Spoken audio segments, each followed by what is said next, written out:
సామెతల గ్రంథము 14వ అధ్యాయం 19 వచనాలు నేను ఎవరైనా చదవండి చక్కగా. మొదటి వచనం నుండి 19 వచనం వరకు. ఆ తర్వాత మనం వాక్య పరిచర్యలోకి వెళ్దాం. పోయిన వారము ఆ మార్గం ఏదో గుర్తించాలి. ఏ మార్గము సరైన మార్గం? మన యొక్క అంశం ఏంటంటే జ్ఞానముకు బాట.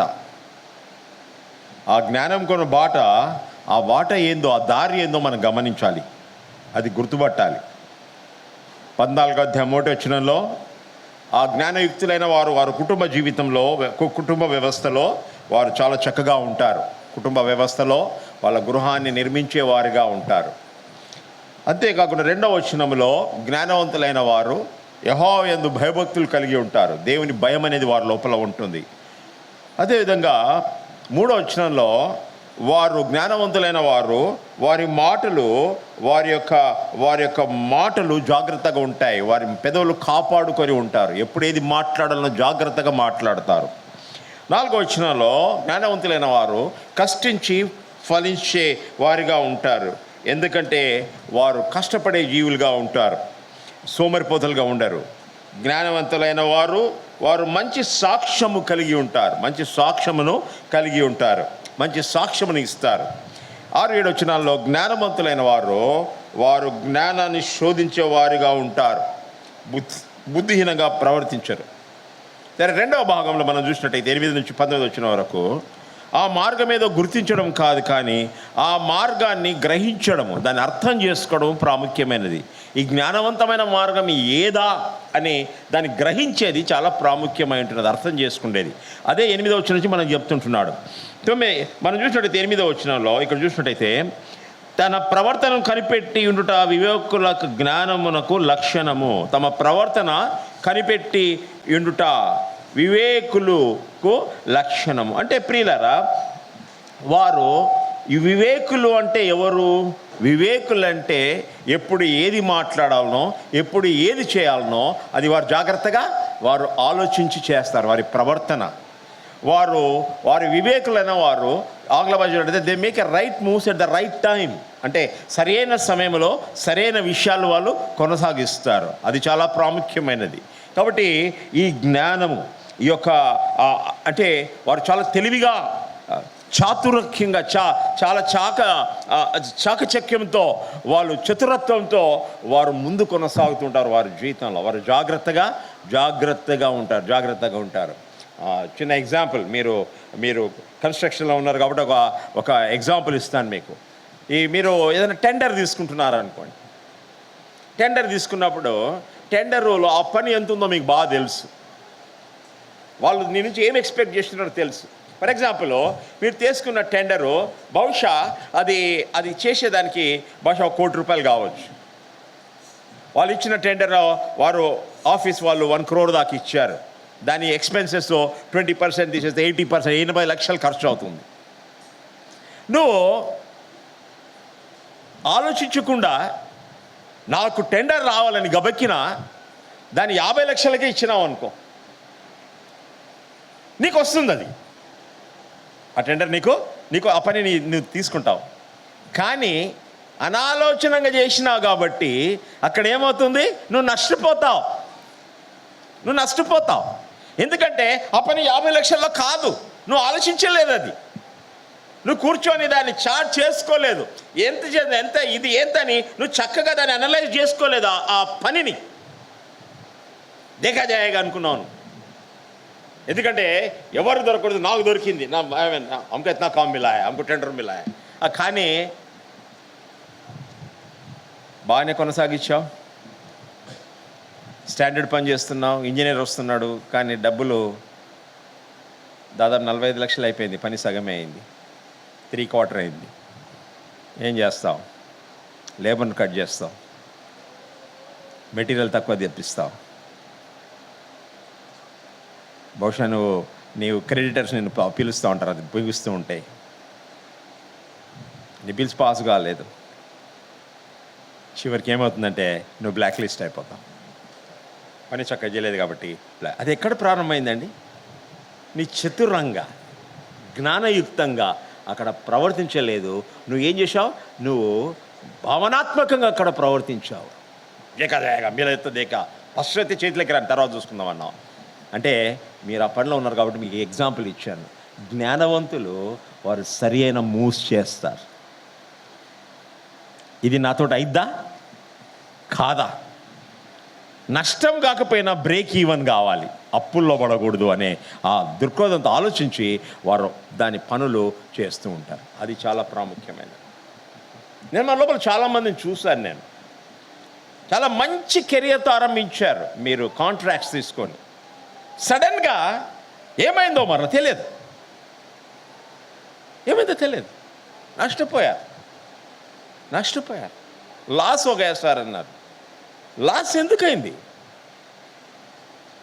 బహుశా నువ్వు పని కరెక్ట్గా చేయలేదు, లేకపోతే నీకు అడుగున పనులు కరెక్ట్గా లేరు, లేకపోతే నువ్వు దాన్ని ఎక్కువ ధ్యానం పెట్టి ఆ పనిని తీసుకోలేదు. ఏమండి, ఇది జ్ఞానయుక్తమైనది. అదే చిన్నగా మీకు అర్థమయ్యేటట్టుగా నేను అది ఎక్స్ప్లెయిన్ చేశాను ఆ విషయం. కాబట్టి తమ ప్రవర్తన కనబడి యుండుట వివేకులకు జ్ఞానమునకు లక్షణము. వారి మూవ్స్, ఎవ్రీ మూవ్, వారి జీవితమే కాదు, వారి కుటుంబ జీవితము, వారి సాంఘిక వ్యవస్థ, వారి పనిలో వారి వివేకము వాడతారు. They use that wisdom. దేవుని యొక్క జ్ఞానాన్ని కొరకు అందుకని ప్రతిదినం మనం ఏం ప్రార్థించాలి? ప్రభువా నీ జ్ఞానాన్ని నాకు అందించు, ప్రభువా నీ జ్ఞానాన్ని నాకు అందించు అని చెప్పి. ఆంగ్ల భాషలో 2 పదాలు ఉన్నాయి, నాలెడ్జ్ అండ్ విజ్డమ్ అంటారు. నాలెడ్జ్ అంటే ఏంటి అంటే పుస్తక జ్ఞానం. పుస్తక జ్ఞానం మస్తుగా ఉండొచ్చు, కానీ విజ్డమ్ ఏంటంటే ఆ సంపాదించుకున్న జ్ఞానాన్ని ఏ విధంగా దాన్ని వాడాలి, ఎక్కడ దాన్ని అన్వయించాలనేది దాన్ని విజ్డమ్ అంటారు. Wisdom comes from God. Solomon రాజుగా అయినాడు ఏం ప్రార్థన చేశాడండి? బంగారు ఇవ్వమన్నాడా, వెండి ఇవ్వమన్నాడా, లేదంటే శత్రురాజులు నా హస్తగతం చేసేయమన్నాడా, రాజ్యాన్ని విస్తరింపమని చేశాడా? ఏం చేయలేడు. ప్రభువా ఈ నీ ప్రజలను పరిపాలించుటకు నా జ్ఞానం దయచేయమని ప్రార్థించాడు. మా పరిచర్యలో, మన సంఘములో, సంఘ పరిచర్యలో, మన కుటుంబ వ్యవస్థలో అనుదినం ప్రార్థించవలసింది, ప్రభువా నీ కొరకు జీవించుట్లో మా కుటుంబ సమేతంగా జ్ఞానం మాకు అనుగ్రహించు, give me that wisdom oh God అని ప్రార్థన చేసుకోవాలి. అది చాలా ప్రాముఖ్యమైనది. కాబట్టి ఈ జ్ఞానం అనేది చాలా ప్రాముఖ్యమైనదిగా మనం చూస్తుంటున్నాం. అదేవిధంగా దానికి వ్యతిరేకంగా ఇంకో మాట చెప్తుంటున్నాడు. ఏమంటున్నాడండి అక్కడ? మోసకృత్యములే బుద్ధిహీనులను కనపరచు మూఢత. అంటే మోసకరమైన జీవితం అంటే తప్పుదారి. దాని ఇంకో మాటలో చెప్పాలంటే అది తప్పుదారిలో నడిపించే విషయాలు. బుద్ధిహీనులకవే. ఎప్పుడో సరియైన దిశలో వాళ్ళు వెళ్ళరు. 14-18 మనం చూసినట్టయితే జ్ఞానము లేని వారికి మూఢత్వమే స్వాస్థ్యము. అది నీకు స్వాస్థ్యంగా మిగిలిపోద్దంట మూఢత్వం అనేది. 24 చూడండి దయచేసి. జ్ఞానుల ఐశ్వర్యం వారికి భూషణము, బుద్ధిహీనుల మూఢత్వమే. బుద్ధిన మూఢత్వమే. 29 చూడండి దయచేసి. దీర్ఘశాంత గలవాడు మహావివేకి ముంగోపి మూఢత్వమును బహుమానముగా పొందును. మూఢత్వం ప్రియులారా, అంటే తెలుగులో మంచి అవుతుంది, తాను పట్టిన కుందేటికి 3 కాళ్ళు. అందుకని మీకు ఎన్నోసార్లు నేను చెప్తాను, ఏంది తివిరి ఇసుమన తైలంబు తీయవచ్చు అంటే ఇసుకను అంట గానుగలు పెట్టి చేస్తే నూనెని తీయచ్చు అంట. దవిలి మృగతోష్లలో నీరు త్రాగవచ్చు అంటే ఏంటి?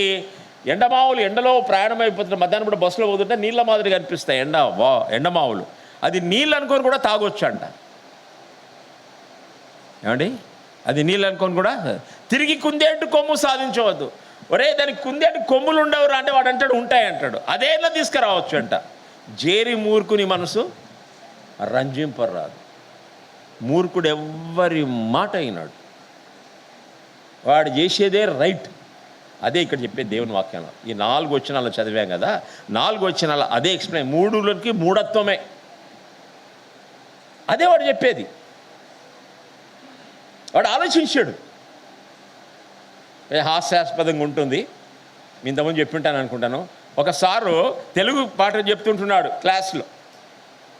తెలుగు క్లాస్ చెప్తూ ఏం రాశాడు, ఒక తల ఒక మనిషి తల గీశాడు, డ్రాయింగ్ చేశాడు బోర్డు పైన. తల బొమ్మ వేసి కింద తల అని రాశాడు. ఏం రాశాడు? తల అని రాశాడు. ఇది చూడండి చెప్పాడు పిల్లోడు, వెరీ గుడ్. తల అని రాశాడు. తల అని రాసి వాళ్ళ క్లాస్లో ఒకటి లేపి అడిగాడు, ఒరే అదేంది రా, ఇది చెప్పరా చదువురా అన్నాడు. నెత్తి సార్ అన్నాడంట వాడు. ఏమన్నాడు? నెత్తి సార్ అన్నాడంట. ఒరే ఏదవా బాగా చదువురా చూడరా అన్నట. ఇంకేంది సార్, నెత్తే కదా నువ్వు రాసింది అన్నట. అది మూఢత్వం. ఆడు చదవటంలే, మనమందరం నెత్తి మాదిరే ఉంటాం కొన్నిసార్లు మన ప్రవర్తన. ఏమండి, మన ప్రవర్తన ఆ విధంగానే ఉంటుంది. మూఢత్వం. మేము చేసేదే రైటు, మా మాటలే రైటు, మాదే జరగాలి. లేదు, నీ జీవితంలో నష్టపోతావు మూఢత్వంలో ఉంటే. దేవుని మాటలు ఏంటో తెలుసుకోవాలి, దేవుని వాక్యం ఏం చెప్తుందో తెలుసుకోవాలి, దేవుని జ్ఞానం ఏముందో మనము తెలుసుకోవాలని మనం ప్రార్థన చేసుకోవాలి. ప్రభువా మా జ్ఞానం అనుగ్రహించు నాయన అని మన జీవితంలో మనం ప్రార్థన చేసుకోవాలి. సరే, ఇక ముందుకెళ్ళినట్టయితే మనము 9-10 వచనాలు ఏం చెప్తున్నారు ఇక్కడ, మనం ఎలాంటి వారితో సంబంధం కలిగి ఉంటాము, ఎలాంటి వారితో మనము సన్నిహిత సంబంధం కలిగి ఉంటామని చూసినట్టయితే ఇక్కడ 9-10 వచనాలు చూసినట్టయితే, మూఢులిచ్చే అపరాధ పరిహార దబలి వారిని అపహాస్యం చేయను, యథార్థవంతులు ఒకరి యందు ఒకరు దయచూపుదురు. ఏమండి ప్రియులారా, మూఢులు ఏం చేస్తారంట? అపరాధార్థ బలి వాళ్ళు దేవునికి సమర్పించాలని వస్తారు. అపరాధ పరిహారార్థ బలి అంటే అపరాధము పరిహారం చేసేదానికై ఇవ్వవలసినటువంటి యొక్క బలి. అది మనం ఎట్లా అనుకుందాము, ఎట్ట దాన్ని మనం ఎట్ట అప్లై చేసుకుందాం, అన్వయించుకుందాం. మనము మోసం చేసి దేవునికి డబ్బులు ఇస్తాం, మందిని ముంచి దేవుని సేవకాన్ని ఇచ్చేయాలని పెడతాం, అది చేసి ఇది చేస్తాం. యథార్థత మనలో లేదు. నువ్వు ఇచ్చే డబ్బులు దేవుడికి ఏం చేస్తాయండి? నువ్వు మూఢుడు అని తెలిసిపోతుంది దేవుని దృష్టిలో. నువ్వు మూఢుడివి. నువ్వు దేవుణ్ణి మోసం చేయాలనుకుంటున్నావా? దేవుని మోసం చేయలేదు. ఎందుకంటే ప్రియులారా, నువ్వు మూర్ఖులతో నీ సాంగత్యం కలిగి ఉంటున్నావు. దయచేసి యథార్థవంతులు ఒకరి యందొకరు దయ చూపుదురు. యథార్థవంతుల యొక్క సహవాసం అనేది మూర్ఖుల యొక్క సహవాసం. యథార్థవంతులు, హృదయశుద్ధి కలవారు, నీతో నీ సహోదరుడు కలిసినప్పుడు, అయ్యా దేవుడు నాకు ఎంత గొప్ప సహాయం చేస్తున్నాడు, నన్ను ఒకరికి ప్రార్థన చేయి, పని కావాలి, మా ఇంటి కొరకు ప్రార్థన చేయి, మా పిల్లల కొరకు ప్రార్థన చేయండి. మన సంఘంలో ఇప్పుడు 8 మంది బాప్తిసం, 6 మంది మన సంఘం నుంచి బాప్తిసం తీసుకున్నారు. వారి కొరకు మనం ప్రార్థన చేద్దాం. మన సంఘంలో ఎన్నో కుటుంబాలు ఆపదలో ఉన్నారు, ఎన్నో కుటుంబాలు ఎన్నో కష్టాల్లో ఉన్నారు. మనం వారి కొరకు ప్రార్థన చేద్దాం. అది అలాంటి యొక్క మాటలు మాట్లాడే వారి యొక్క సహవాసము నీకు ఆశీర్వాదకరంగా ఉంటుంది, నీకు ఆశీర్వాదకరంగా ఉంటుంది. బయటపడ్డప్పటి నుంచి ఏంది 3 గంటలకు చర్చి వదిలినరు, ఏంది ఈ వాక్యం ఇంతసేపు చెప్తున్నారు, ఏంది ఈ వాక్యం ఇంత లేట్ అవుతుంది మన గుళ్ళో, ఏంది పాటలు ఇస్తున్నారు, ఏంది వాళ్ళు నాకు ప్రార్థన ఇవ్వలేదు, ఓపెనింగ్ ప్రేయర్ ఇవ్వలేదు, ఈ మైక్ చక్కగా పెట్టలేదు ప్రాడేటప్పుడు, వీళ్ళ పక్కన నేను నిలబడను. ఇవన్నీ ఏంటండి? మీరు ఇక్కడ వచ్చి లాభం లేదు, మీ టైం వేస్ట్. అది మీ టైం వేస్ట్, మా టైం వేస్ట్. మాది వేస్ట్ కాదన్నట్టు, ఎందుకంటే దేవుడికి పని ఇచ్చాడు. అది మీ టైం వేస్ట్.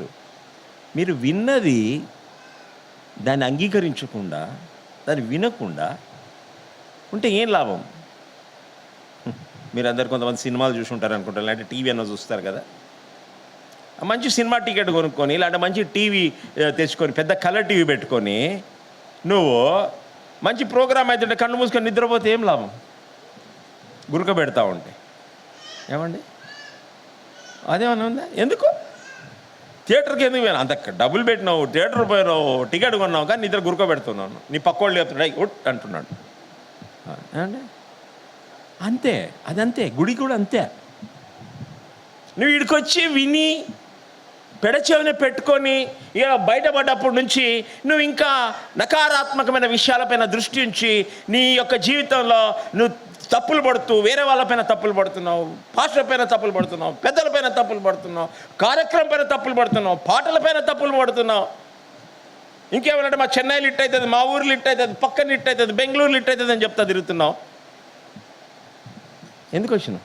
నేను ఎప్పుడైతే చెప్తాను, బెంగళూరులో ఎంత మంచి పాస్టర్ అంటే మళ్ళీ అడిగిపో, ఈడెందుకున్నావు. చెన్నైలో ఎంత బాగా జరుగుతుంది, అడిగిపో, ఈడెందుకున్నావు. చెన్నైకి పో, ప్రార్థన చేసుకో చెన్నైకి పోయేటట్టుగా. ఈడెందుకున్నావు మళ్ళీ? ఏమండి, జాగ్రత్త. మన సహవాసం అనేది యథార్థవంతుల సహవాసము ఒకరికొకరు ప్రోత్సహించే రీతిగా ఉంటుంది. నీ జీవితంలో స్త్రీలు కూడా మీ మాటలు ఎక్కువ విమర్శించే మాటలు ఉండకూడదు, ఎప్పుడో ఒకరిపైన మాట్లాడేది మాటలు ఉండకూడదు.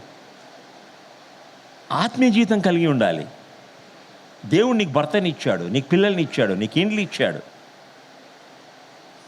ఆ ఉన్న దాంట్లోనే సర్దుకొని దేవునికి నమ్మకంగా జీవించి ప్రభువా ఆశీర్వదించుమని ప్రార్థన చేసుకొని నీ బిడ్డలను సరైన దారిలో పెంచేది మీ యొక్క కర్తవ్యం, మీ యొక్క కర్తవ్యం.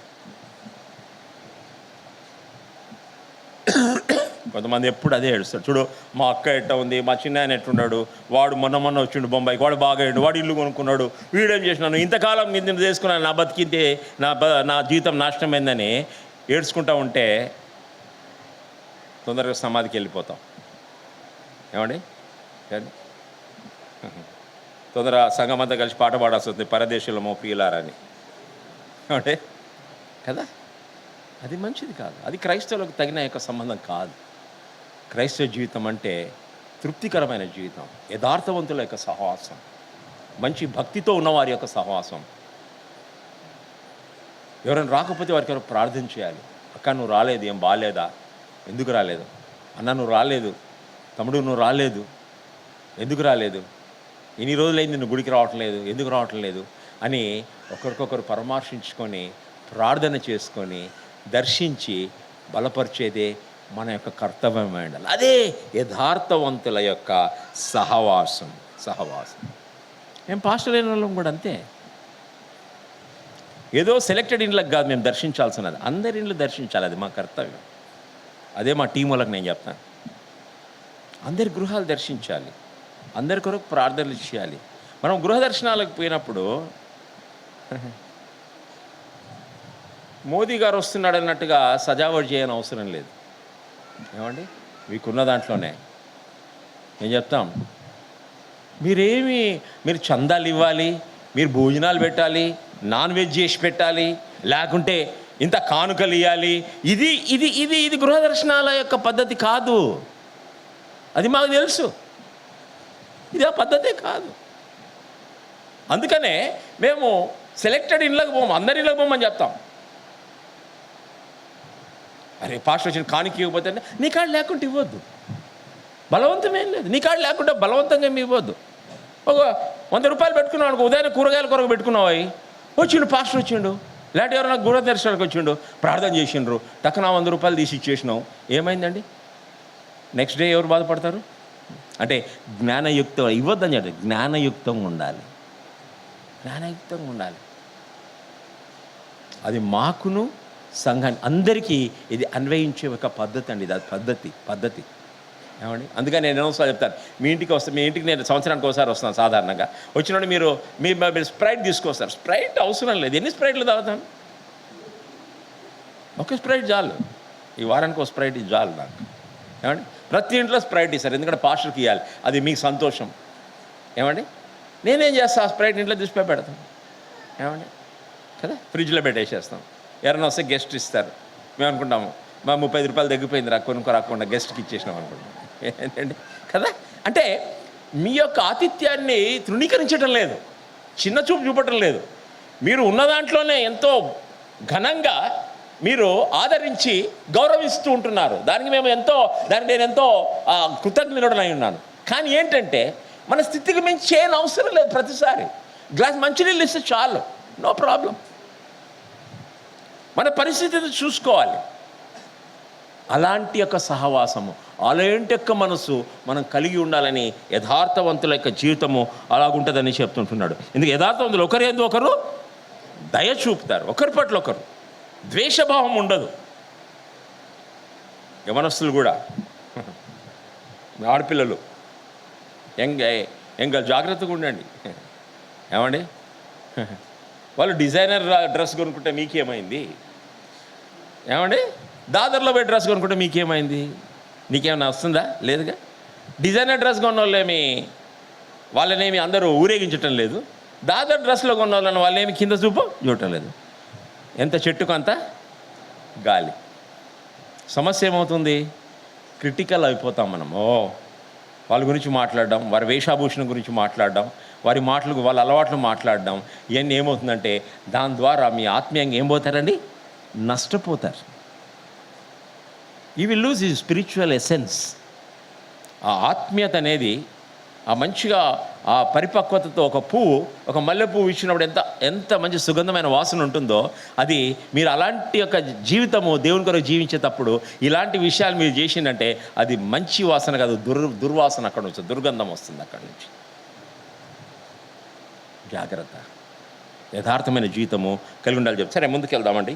ఇక్కడ 10, ఎవరి దుఃఖం వారి హృదయమునకే తెలియను, ఒకరి సంతోషము అన్యుడు పాలివాడు కానేరడు. ఏమండి, ఎవరి దుఃఖం మన హృదయమునకే తెలియను అంటున్నాడండి. ఎందుకంటే నా పరిస్థితి ఏందో నీకు తెలియదు. ఏమండి, అందుకనే తెలుగులో సామెత ఉంది ఏంటండి, కడుపులో మండినోనికి కడుపు నిండినోనికి కడుపులో మండేటోని యొక్క బాధ అని తెలియదు. అందుకని కొన్నిసార్లు అంటారు కదండి, మనం కడుపు నిండి నేవారంతో మాట్లాడతాం. ఏమండి, కడుపు నిండి నేవారంతో మాట్లాడతాం. ఆకలి బాధ దాన్ని అనుభవించేవాడికి తెలుసు. అదే ఇక్కడ ఉన్నమాట చెప్పినట్టే, ఎవడి కష్టాలు వాళ్ళకి తెలుసు. ఎంత చెట్టుకు అంత గాలి. ఏమండి, మేడలో ఉన్నవాడికి వాడికి ఎంత కష్టాలు ఉంటాయో,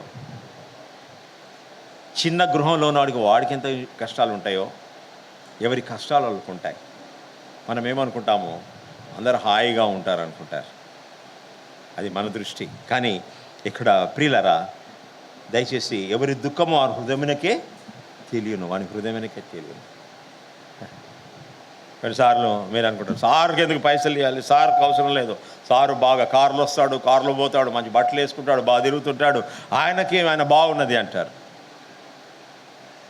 కానీ నాతో పనిచేసేవారికి తెలుసు, మేము ఒకవేళ నాతో కనుక మీరు ఒక నెల 2 నెలలు ఉన్నారంటే, ఒక వ్యక్తి అన్నాడు, నీ సేవలో బాగా పైసలు వస్తున్నాయి కదా అన్నాడు. అంటే నేను అన్నాను, సరే నాకు ఇన్ని పైసలు వస్తే నీకు హ్యాండ్ ఓవర్ చేస్తా సేవ, నేను వేరే సర్టిఫికేట్ చేస్తాను అన్నాడు.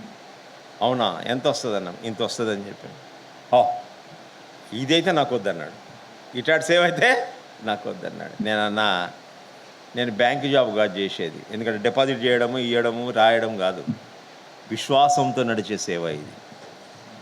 ఏమైనా అవసరమైతే దేవునికి ప్రార్థించి దేవుని ప్రజలకు చెప్పడం, దేవుడు ఆ విధంగా కొనసాగించడం, అదే మనకు కావాలి. ఇప్పుడు వేసవికాలం సెలవుల కొరకై మీరేదో ధారాళంగా 15,000 ఇచ్చారు, ఇంకొకరికి 15,000 ఇచ్చారు.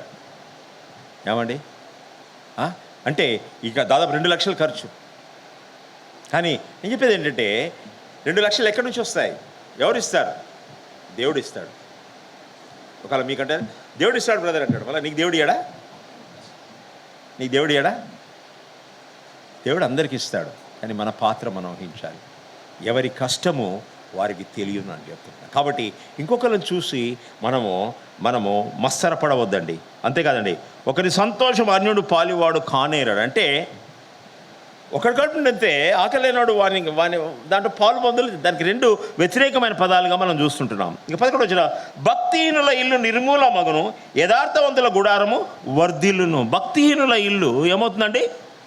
నిర్మూలమగును అంటున్నాడు. అంటే ఏంటి? భక్తిహీనులు, దేవుని తృణీకరించే వారి యొక్క అంతాన్ని మనం చూస్తుంటున్నాం. దైవభక్తి లేనివారు, దేవుని యందు వారు ఆయన అడుగుజాడలు నడచని వారు, ఆయన ఇల్లు అంటే దాని అర్థం ఏంటి?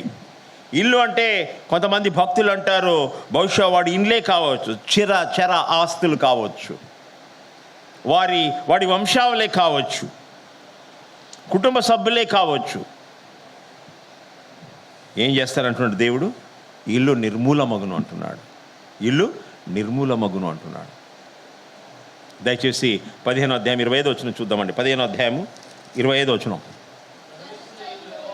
గర్విష్ఠుల ఇల్లు యెహోవా పెరికివేయును, ఆయన స్థాపి. గర్విష్ఠుల ఇల్లు యెహోవా.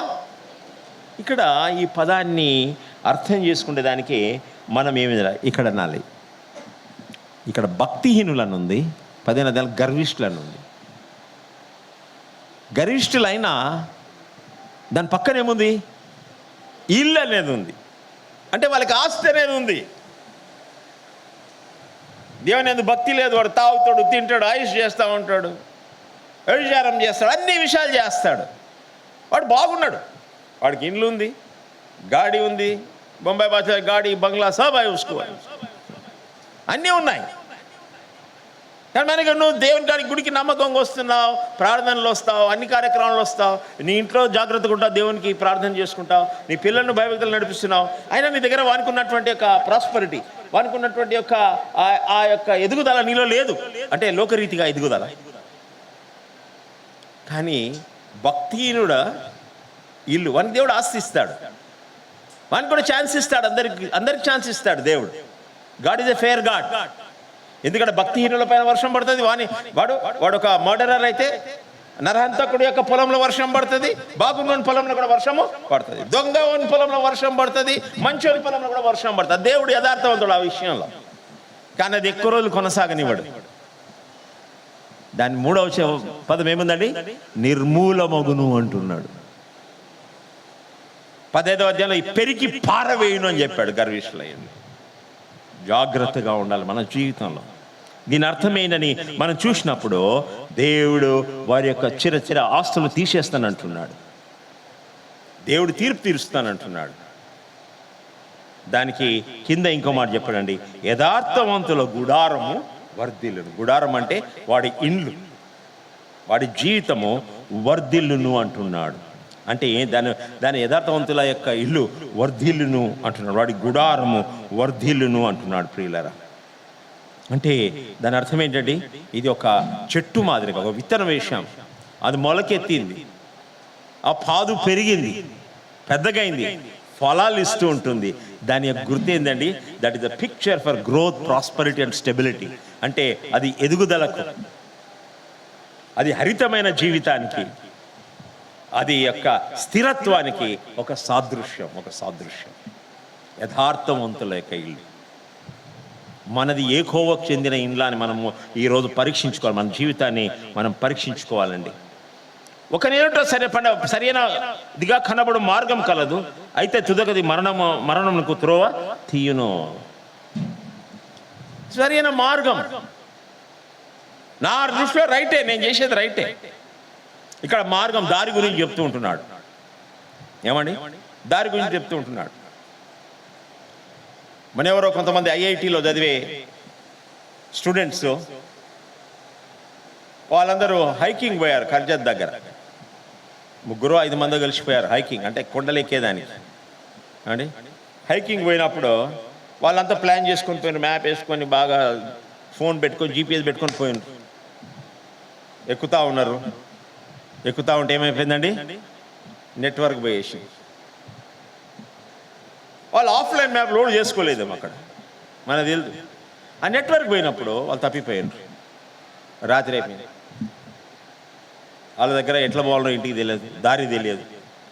అప్పుడు ఎట్నో ఒకటిగా కష్టరీతిలో ఎవరో ఒకరు చూసి కాంటాక్ట్ చేసి చెప్తే అక్కడ ఎక్స్పర్ట్స్ వచ్చి వారు ఆ కొండ మీద నుంచి దారి తప్పిన వాళ్ళని కిందికి తీసుకొని వచ్చారు. అట్లా కొంతమంది దారి తప్పి అడవులలో, అమెజాన్ అడవులలో దారి తప్పిపోయి కొంతమంది వారు నీళ్లు ఏమి లేకుండా వారు చనిపోయిన వాళ్ళు కూడా ఉన్నారు. అంటే అది ఒకటి దృష్టిలో యథార్థమైన దారి అన్నాడు. నేను శుక్రవారం శనివారం హైదరాబాద్ వెళ్ళాను, ఒక పని పైన వెళ్ళాను. నేను ఇంట్లో ఉండి ఊబర్ బుక్ చేశాను. వాడు ఇంకా రాలేదు, నేను బయలుదేరాలి. వాడు వస్తున్నాడు. అయితే నేను చెప్పాను, ఏంటి వాడు ఇక్కడనే తిరుగుతూ ఉన్నాడు, రాలేదు బాబు, పోయి చూడరని ఒక చెప్పాను. చూడమంటే ఫోన్ ఇచ్చి చెప్పాను, పోయి ఫోన్ చేయండి. ఆడు వచ్చాడు. వచ్చిన తర్వాత ఏం చెప్పాడు, సార్ నా జీపీఎస్ ఈయనే తిప్పుతుంది సార్ 3 సార్లు అంటున్నాడు. నా జీపీఎస్ ఈయనే తిప్పుతుంది అంటున్నాడు. నీ జీపీఎస్ కదరా బాబు, గేట్ లోపలికి రాకూడదు అని చెప్పి. ఏమండి, కొన్నిసార్లు మీ జీపీఎస్ తప్పు అవుతుంది, జాగ్రత్త. నీ జీపీఎస్ కాదు, నువ్వు అనుకుంటున్నావు నువ్వు చేసేదంతా రైట్ అని, నువ్వు రైట్ అనుకుంటున్నావు. కానీ ఇక్కడ మటుకు దేవుడు చెప్తున్నాడు, ఒకవేళ సరైన మార్గము, సరైన కనబడు మార్గము కలదు. నువ్వు అనుకుంటున్నావు అది మార్గమే, అది సరి అయింది అనుకుంటున్నావు. కానీ ఏమవుతుందండి ప్రియులారా, అది ఏంటండి, అది దేనికి దారి తీస్తుంటుంది? అది మరణమునకు దారి తీస్తూ ఉంటుంది. తుదక మరణం త్రోవతీను. కొన్నిసార్లు కొంతమంది అంటారు, నేను చేసేది రైట్ సార్, నాకు తెలుసు కదా, నాకు చెప్పని అవసరం లేదు, నేను చేసేదే రైట్, నేను అన్న మాటలే రైట్ అనుకుంటా. కాదు సహోదరుడా, నువ్వు కూడా తప్పు చేస్తావు, నేను కూడా తప్పు చేస్తా. ఏమండి, పొరపాట్లు జరుగుతాయి. మీలో ఎన్ని పొరపాట్లు జరుగుతున్నాయని మీకే కాదు, నా జీవితం నేను చూసిన ఎన్నో పొరపాట్లు చేశాను. ఎందుకంటే నేను చాలా వ్యవహారాలలో నా చేయి ఉంది. సంఘ పరిచర్యలో, యవనస్తులతో అక్కడ పరిగెత్తడం, ఇక్కడ ఎన్నో పనులలో నేను నిమగ్నులై ఉంటాం. ఒకరోజు నేను కొన్నిసార్లు పొరపాట్లు చేస్తాం. నేను అనుకుంటాను ఇది రైట్ అనుకోని నా దృష్టిలో, కానీ పొరపాటు అయిపోతుంది. ప్రియులారా, మనం అందరం కూడా we are all prone to go wayward. నీ దృష్టిలో నువ్వు సరి అనుకుంటున్నావా? నీ జీపీఎస్ఏ రైట్ అనుకుంటున్నావా? లేదండి, నీ జీపీఎస్ కాదు. ఇదిగో, అందుకనే దేవుని యొక్క వాక్యం ఉన్నది. అండి, దేవుని యొక్క వాక్యం ఉన్నది. నీ జీపీఎస్ ఈ లోకంలో ఒకసారి నెట్వర్కింగ్ లేకుంటే నడుస్తుందేమో. కానీ నేను చెప్పాను ఒకసారి అమెరికా వెళ్ళేటప్పుడు ఒక సంఘానికి వెళ్తుంటున్నాను, కొత్త మార్గంలో వెళ్తుంటున్నాను. కొండలు, అమెరికా ఈడంటే ఏడన్నా కనిపిస్తారు మనుషులు, అమెరికాలో కనపడరు మనుషులే. కొత్త మార్గంలో వెళ్తున్నాను, పెద్ద లోయ ఉంది, కొండలు ఉన్నాయి, ఎత్తెత్తు కొండలు. సడన్గా జీపీఎస్ ఆగిపోయి ఏం చేయాలి, ఎక్కడ పోతున్నాను నాకే తెలియదు. పోయాను ఒక దారికి వెళ్తే ఒక ఊరికి చేరుకుంటే అక్కడ ఒక వెలిసి కలిశాడు. కొంచెం ఓవర్టేక్ చేశాను, నన్ను ఆఫ్ చేసి అడిగితే, అయ్యా ఇక్కడ వచ్చావు, ఇక్కడ నుంచి రైట్లో వెళ్ళి కొంచెం బయటికి వెళ్ళాయా, అక్కడనే ఉంది ఆ మెయిన్ రోడ్ అని చెప్పాడు. మన జీవితం అదే విధంగా ఉంటుంది. నేను అనుకున్నాను నేను రైట్ పోతున్నా అనుకోని, నా ఫ్యామిలీ రైటు, నా మాటలు రైటు. కొంతమంది ఏమంటారు, నేను స్ట్రైట్ మాట్లాడతా సార్. నువ్వు స్ట్రైట్ మాట్లాడితే వంకర యూతలో ఎవరు మాట్లాడుతున్నారు? నువ్వే స్ట్రైట్ అనుకోవడం నువ్వు వంకర జీవితం. అది నేను మాట్లాడేదే రైట్, నేను చేసేదే రైట్, అది వంకర జీవితము. నువ్వు స్ట్రైట్గా ఉన్నావు, యథార్థంగా ఉన్నావు, కరెక్ట్. కానీ ఏం చేసినా ప్రేమతో చేయాలి. నీ సహోదరుల పట్ల ప్రేమతో వ్యవహరించాలి. గద్దించడానికి సమయం ఉంది, మెచ్చుకునేదానికి సమయం ఉంది. ఏమండి, నీ పిల్లల్ని కొడతావు, పెడతావు కదా. కొట్టి వాని ఇంట్లో నుంచి బయటేయవు కదా, బయట స్థానమేవు కదా. కొంతమంది తల్లులు అన్నం పెట్టని పోరా అని చెప్పి వాడిని పనిష్మెంట్ చేసినా కూడా పాపం వీళ్ళు అన్నం తినకుండా ఉంటారు. వీళ్ళు పిల్లలు తల్లులు అన్నం తినకుండా ఉంటారు. ఎందుకో మిస్సెస్ సుధాకర్ నవ్వుతా ఉంది. ఏందమ్మా, నీకు మంచి అనుభవం ఉన్నట్టుంది కదా. అది సాధారణంగా తల్లులో ఉంటుందండి. మనమే బయటికి వెళ్ళిపోతాం, మనకి ఎక్కువ అంతేం పట్టింపు ఉండదు. కానీ ఏంటంటే ఇంట్లో వాళ్ళు ఉంటారు కాబట్టి వాళ్ళ బిడ్డల పట్ల పట్టింపు వాళ్ళకు. కొన్నిసార్లు కొట్టి ఏడ్చిన తల్లులు కూడా ఉంటారు. అరే వాని వీపుని చూసి బాగా కొట్టిన తర్వాత వీపు పైన వాతలు పడ్డ చూసి ఏమంటారు, అరే నేను ఎత్తగొట్టిన రాని ఏడ్చే వాళ్ళు ఉంటారు కొంతమంది. అన్నిటికీ సమయం ఉందండి. నీ సహోదరులతో యథార్థంగా ఉన్నప్పుడు కూడా నీ యథార్థత నిన్ను తప్పుదారిలో తీసుకుపోకూడదు. నీ యథార్థత నిన్ను గర్విష్టి అనే యొక్క భావన ఇతరులకు ఇవ్వకూడదు. నీ యథార్థత ఈ సహోదరుడు మంచివాడు, మంచి కోరే మాట్లాడతాడని నిన్ను ప్రశంసించేవారిగా ఉండాలి. యథార్థవంతమైన మాటలు. కానీ ఒకడేమనుకుంటాడు, వాడు యథార్థుడు, వాడు చేసేది రైట్ అనుకుంటాడు, కానీ వాని దారి తప్పుదారి వెళ్తుందని దేవుని యొక్క వాక్యం మనకు సెలవిస్తుంటుంది ప్రియులారా. అయితే కలదు అది తుదకు అది మరణమునకు త్రోవ తీయునాలి. తుదకు అది మరణమునకు త్రోవ తీయును అంటే జాగ్రత్త.